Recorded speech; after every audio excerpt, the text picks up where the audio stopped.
Buenas tardes amigos de Punto de Corte, bienvenidos a su programa Desencadenados. Soy Mayber Pinto y estaré acompañándolos en este espacio donde juntos vamos a analizar la situación de los derechos humanos en Venezuela, contado por sus víctimas, familiares y organizaciones no gubernamentales. Recuerde que tienen a su disposición nuestro portal web puntodecorte.net para ampliar toda la información y también pueden suscribirse a nuestro canal de YouTube Punto de Corte TV. El tema de hoy, los presos políticos y el sistema de justicia venezolano.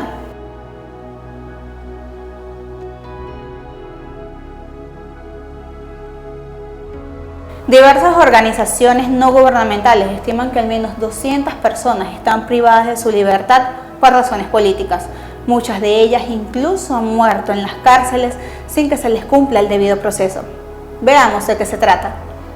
La ONG Foro Penal informó que a la fecha se contabilizan 241 privados de libertad por razones políticas, de los cuales 131 son militares, 14 mujeres y un adolescente.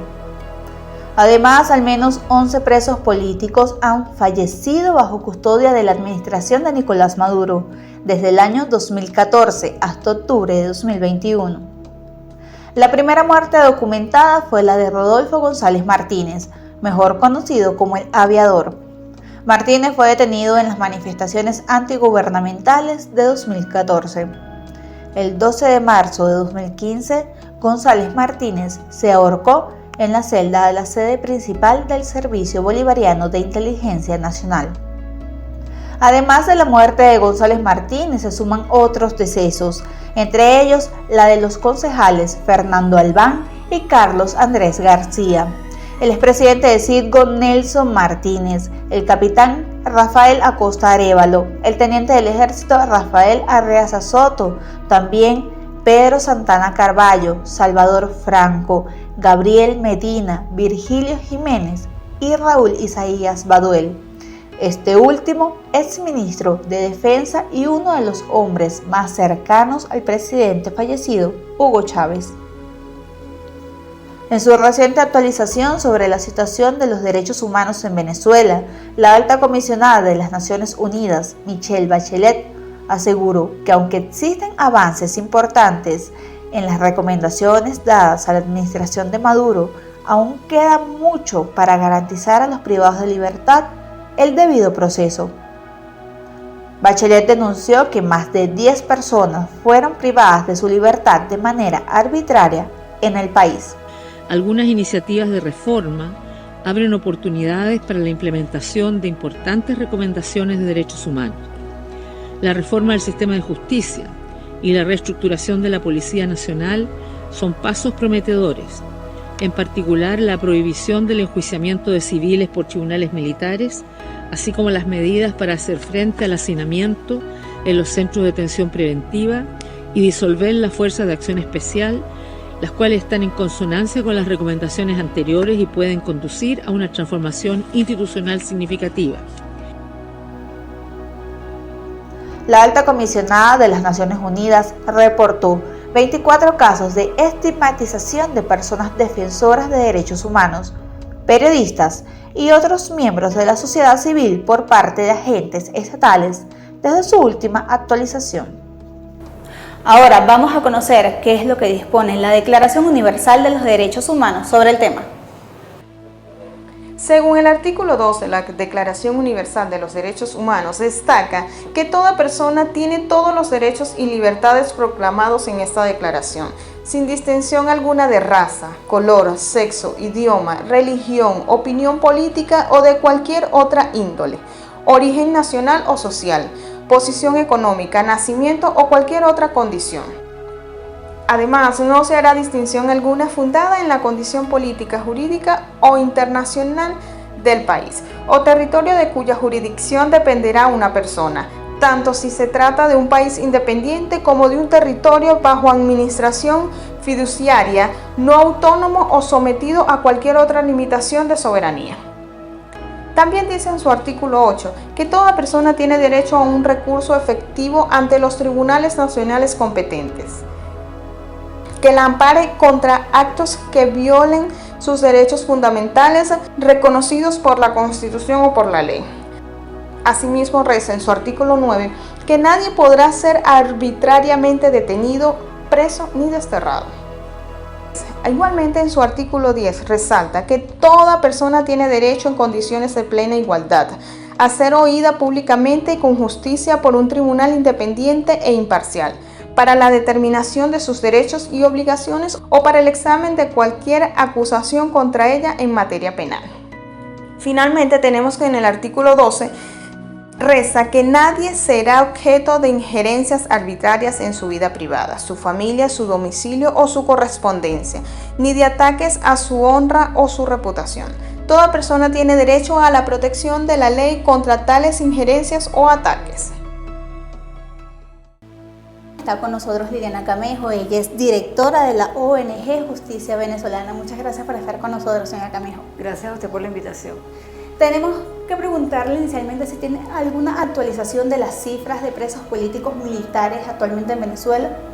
Bueno, desde la organización que yo presido, Justicia Venezolana, tenemos un registro de 254 que han tenido proceso penal en su contra y en este momento privados de libertad tenemos el registro de 190 oficiales institucionales que se encuentran en diferentes cárceles militares. ¿Algunas acusaciones que pesan en su contra, cuáles son?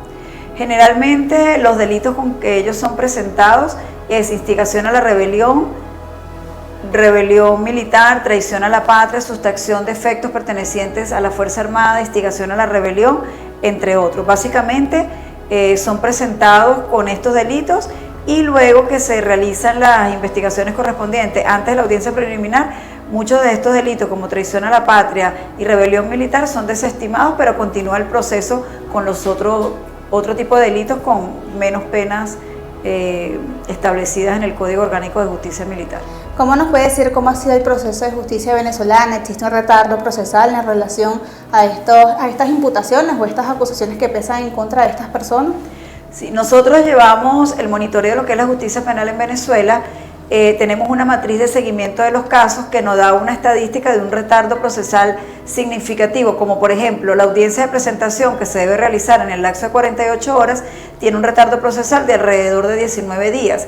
La audiencia preliminar tiene un retardo procesal de 245 días, igual lo que es la apertura del juicio tenemos un retardo procesal de más de 1000 días. Adicional a esto, pues todos estos oficiales tienen medidas privativas de libertad que ya han sido o deben ser establecidas como decaídas por los tribunales, bien sea de control militar o de juicio, igualmente en la Jurisdicción Especial de Terrorismo, y tienen un retardo, estando privados, de más de 1200 días, cuando la medida privativa no debe sobrepasar los 2 años. Y tenemos muchos de estos oficiales que tienen hasta 4 años privados de libertad, con el proceso todavía en desarrollo.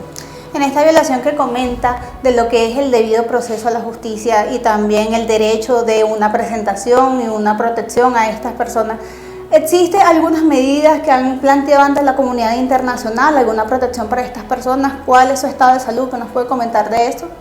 Sí, yo he presentado ante el grupo de trabajo de detenciones arbitrarias, torturas, tratos crueles, inhumanos y degradantes varios de los casos que yo trabajo, y ahorita recientemente, el 14 de febrero de este año, el grupo de trabajo de detenciones arbitrarias de la ONU determinó que el teniente de fragata Elías José Noguera Manrique estaba privado de libertad de manera arbitraria y recomienda al Estado venezolano liberarlo de inmediato e indemnizarlo. Igualmente sucedió en el año 2020 con el coronel de la aviación Juan Pablo Saavedra, quien todavía también se encuentra privado de libertad en la cárcel militar de Ramo Verde, y el grupo de trabajo de detenciones arbitrarias también determinó y emitió la opinión de que su detención pues obviamente era arbitraria y que debían ser liberados. Entonces, pues sí, nosotros hacemos el trabajo dentro de lo que es la jurisdicción nacional y la jurisdicción internacional, presentando todas estas denuncias. Obviamente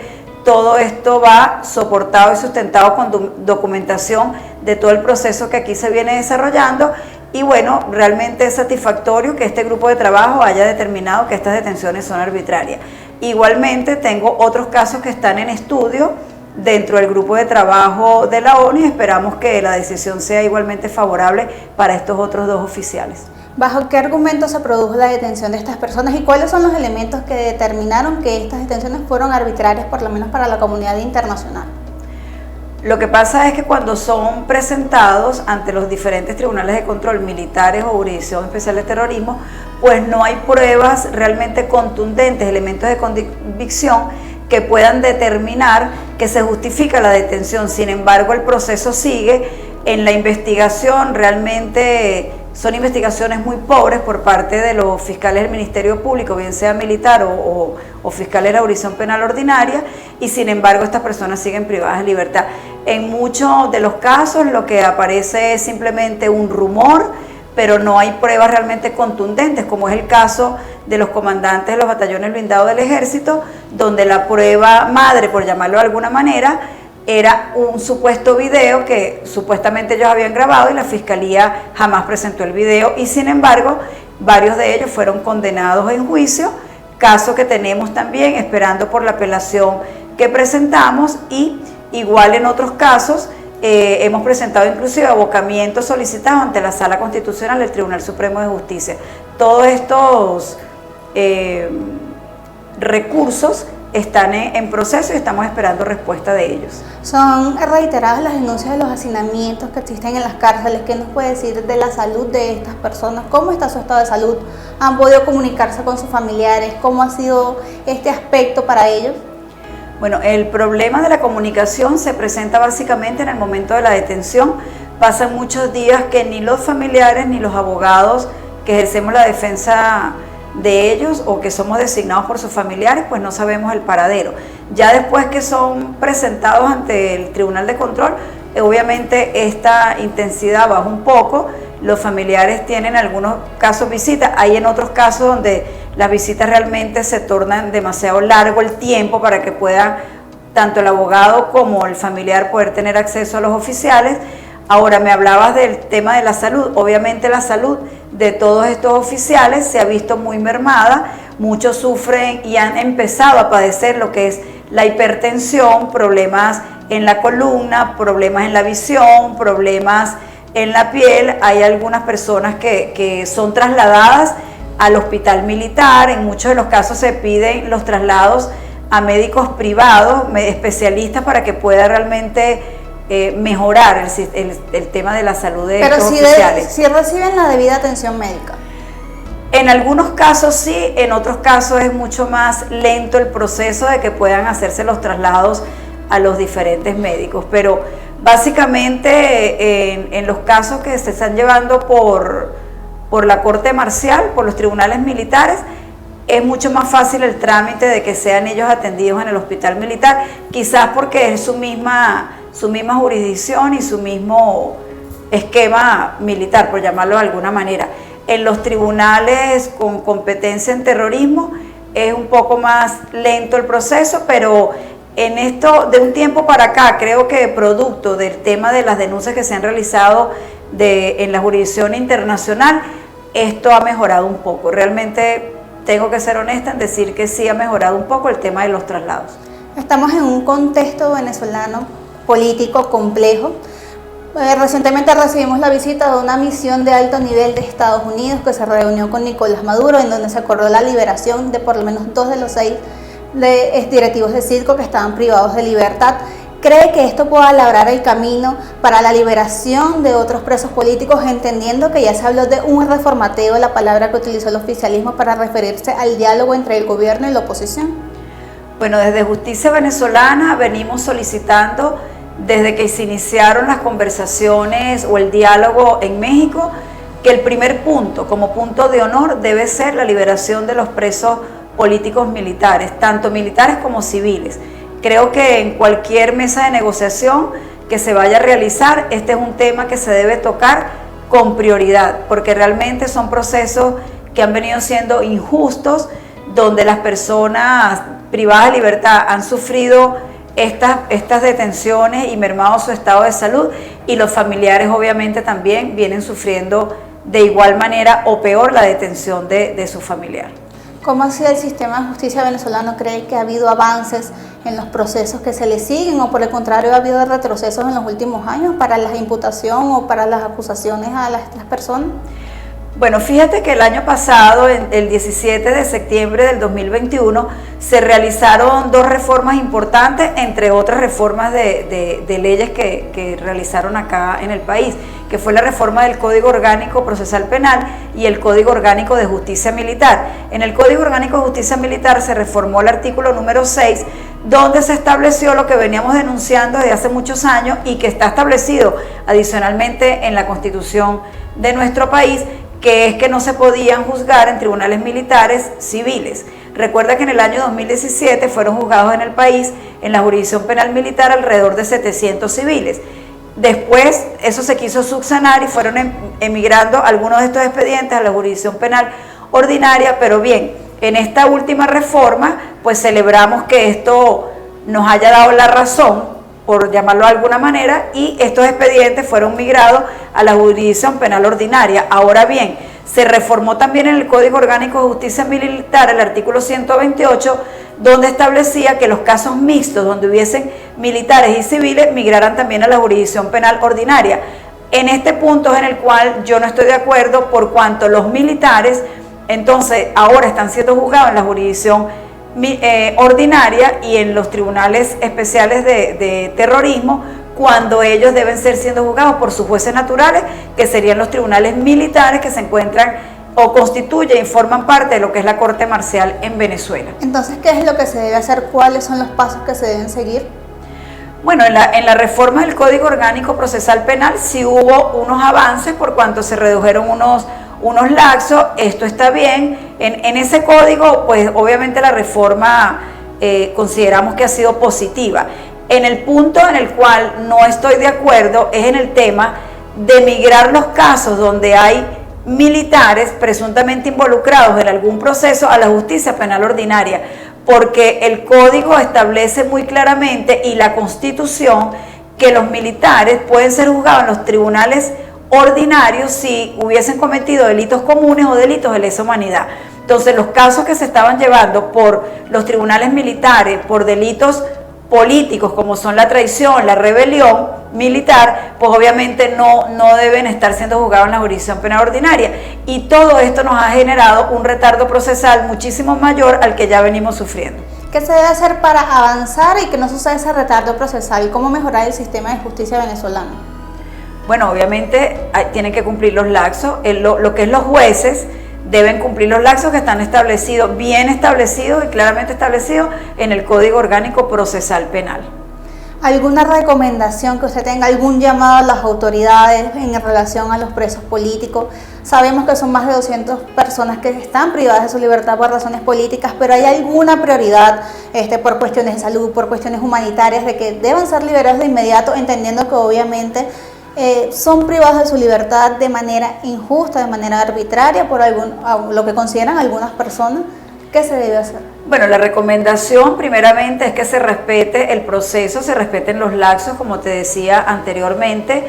Lo segundo es que se debe dar cumplimiento a lo que establece el Código Orgánico Procesal Penal con el tema del decaimiento de las privativas, por cuanto ya han sobrepasado el lapso y deben ser otorgadas medidas cautelares sustitutivas de libertad menos gravosas, para que todos estos oficiales puedan continuar el proceso, pero en libertad, en sus casas, atendiendo su estado de salud y poder estar obviamente cerca de sus familias, porque todo esto ha traído un deterioro en cuanto a las relaciones familiares, al estado de salud de todos ellos. Entonces, esa es la recomendación, y que se revisen exhaustivamente estos procesos, y donde realmente no hay elementos de convicción, donde no hay pruebas, que aunque se esté desarrollando los juicios, se sepa que a estas personas se les debe otorgar una sentencia absolutoria, pues obviamente todo esto se debe acelerar para que no sigan sufriendo esta privativa. Para finalizar, una pregunta muy puntual.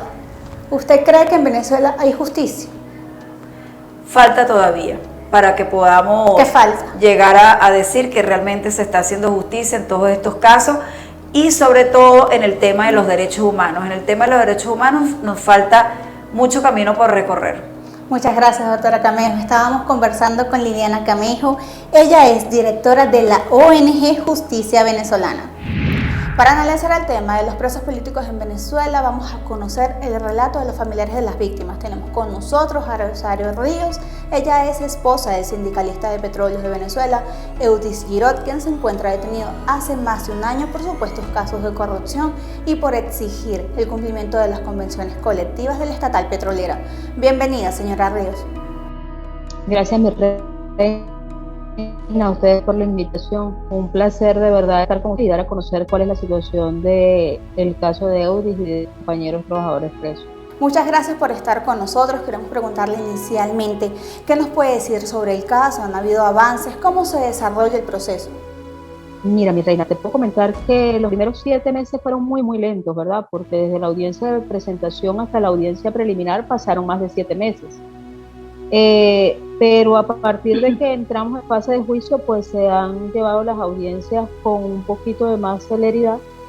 Y bueno, ya estamos en fase final de juicio, esperando para mañana, en el nombre poderoso de nuestro Señor Jesucristo, que nos toca la audiencia de conclusiones después de casi 3 meses que estuvo suspendida desde el 28 de diciembre, la última audiencia, debido a que la jueza estaba delicada de salud. Ya gracias a Dios se restableció y para mañana está fijada la última audiencia o la audiencia de conclusiones en el caso de Eudis Girot. ¿Cuáles serán las medidas que se van a tomar ahora?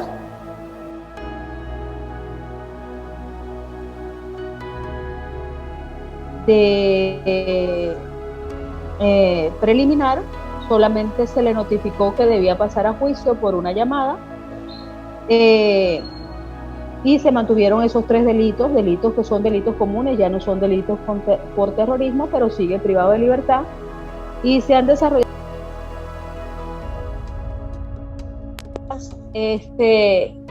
hasta los momentos. Estamos esperando la audiencia final mañana en el nombre de Jesús.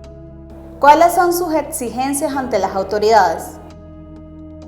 Mi reina, que se tome la decisión apegada al derecho de la justicia, que en cada una de las audiencias se demostró plenamente la inocencia de Eudis Girot, porque cada una de las denuncias que Eudis realizó, la realizó primeramente ante las instancias correspondientes según la ley, la realizó ante el TCJ, la realizó ante la Defensoría del Pueblo, ante el mismo presidente de la República, para alertar la situación real de Petróleos de Venezuela, el tráfico de combustible, el desmantelamiento de la industria, la situación de indefensión de los trabajadores, la suspensión de la cláusula 42 de la Convención Colectiva, donde nos quitaron la asistencia médica y muchos trabajadores han muerto, otros están sin tener cómo sustentar una situación médica. Y bueno, esas denuncias todas las han sido ciertas, pues, y se han demostrado. De hecho, el presidente de la República ordenó el plan Mano de Hierro, y ese plan Mano de Hierro ha demostrado últimamente lo que ya estaba corroborado, porque a raíz de las denuncias se demostró, según investigaciones por el mismo Ministerio Público y por la misma Tribunal Supremo de Justicia, hay muchas autoridades de PDVSA, hay mucha gente que ha sido privada de libertad, demostrándosele que efectivamente sí habían incurrido en delito y que sí hay corrupción dentro de Petróleos de Venezuela. Teniendo en cuenta el contexto de la detención de Eudis Girot, ¿vale la pena alzar la voz en Venezuela? Mira, yo creo que vale la pena, así tú te veas solo, así tú veas y todo el mundo te diga que hay que tener miedo, que no puedes reclamar, que no puedes elevar la voz, que no te van a escuchar. Hay que luchar, porque te voy a hablar por el caso de Eudis. Estamos hablando de la vida de un ser humano que es tu familia y que tú amas, y que no es justo que lo dejemos solo en los momentos más difíciles. Así tú veas que no pasa nada, Dios está haciendo y va a haber justicia. Y mira, para la gloria de Dios, después de 7 meses y medio para una audiencia preliminar, casi que en el mismo tiempo se realizan las audiencias de juicio. Y bueno, si se hubiese enfermado la juez, ya hubiésemos tenido alguna respuesta, ¿no? Pero no podemos conformarnos los venezolanos con vivir presos del miedo. Hay que levantar la voz, hay que buscar ayuda, hay que pedir soluciones, y seguir creyendo que Dios lo va a hacer. Existen muchas organizaciones en el país que abogan por la liberación de los presos políticos y brindan apoyo a sus familiares. ¿Ustedes han recibido ayuda de alguna de estas organizaciones? Mi reina, este proceso nos llevó, hay un grupo, se llama Grupo de Trabajo por la Libertad de los Trabajadores Presos. Allí hay personas que se han solidarizado con la causa de los trabajadores, diferentes organizaciones sindicales, diferentes personas normalitas de la vida diaria. Conformamos en las afueras del DIGESIN un comité por la libertad de los familiares de los trabajadores presos y hemos caminado muchísimo. Hemos ido a la Defensoría del Pueblo, hemos ido a la ONU, hemos ido a la vicepresidencia, y si te digo que hemos tenido respuestas satisfactorias, todo el mundo te dice que te va a ayudar, que están evaluando los casos, pero los casos son políticos. Seguimos elevando la voz, seguimos caminando y seguimos clamando justicia, así no veamos las respuestas efectivas. ¿Tienen algunas acciones concretas que van a tomar en los próximos meses? ¿Cuál será la hoja de ruta? Mami, esperamos que en los próximos meses, esperamos mañana se dé la libertad de 2 trabajadores que sus audiencias concluyen. El caso de Rodney Álvarez, trabajador de Ferrominera, que tiene 11 años privado de libertad. Lo condenaron a 15 años, la Corte de Apelaciones falló a su favor y mañana se debe dar una respuesta definitiva de su sentencia, una sentencia firme que esperamos en Dios sea absolutoria, porque Rodney, abogado, manifiesta su inocencia y hasta los momentos eso es lo que han demostrado las audiencias del nuevo juicio que le empezó y la audiencia final de Eudis Girot.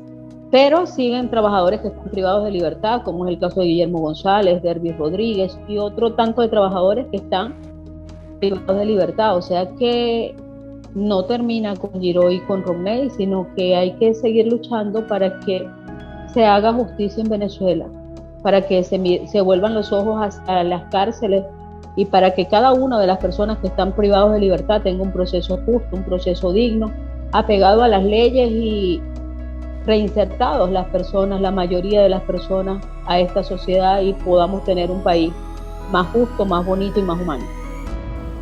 ¿Tiene algún mensaje final, señora Ríos, para las autoridades y para los familiares de las personas que se encuentran actualmente privadas de libertad? Wow, yo creo que para los familiares yo podría decirles que no los dejemos solos, porque a un privado de libertad lo mata la soledad y el olvido, que necesitan ayuda, necesitan del amor de sus seres queridos. Y a mí me preguntaban que si no me daba miedo hacer lo que he hecho hasta hoy. Yo digo, me da miedo que le pase algo y yo no haber hecho lo que es correcto y ayudado y clamado por justicia ante la inocencia de un hombre que solamente ha amado esta patria. Los familiares tienen que volverse a buscar justicia. Yo sé que es dificilísimo accesar a tribunales porque no te lo permiten, accesar a los defensores públicos. Muchos familiares no saben ni siquiera quién defiende a su familiar que está privado de libertad y eso los condena a años sin una audiencia preliminar, años privados de libertad, ya hasta con condenas cumplidas. Pero ellos están presos, privados de libertad, ellos no pueden hacerlo. Nosotros que estamos afuera podemos ayudarlos y darles la oportunidad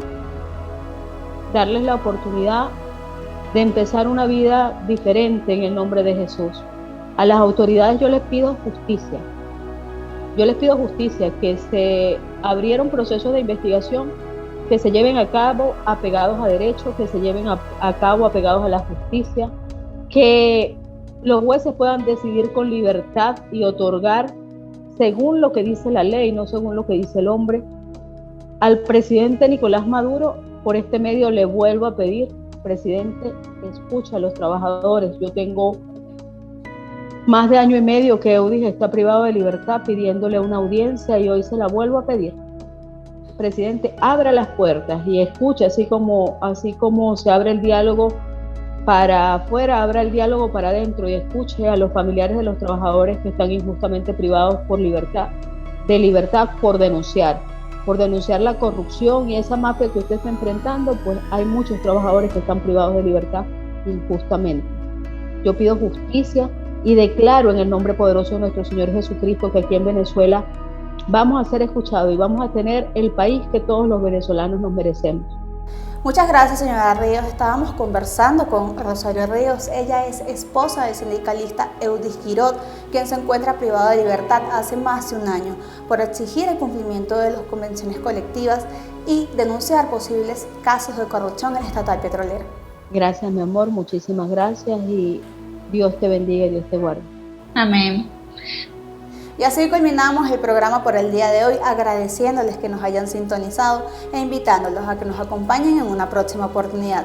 Soy Mayber Pinto y será hasta luego.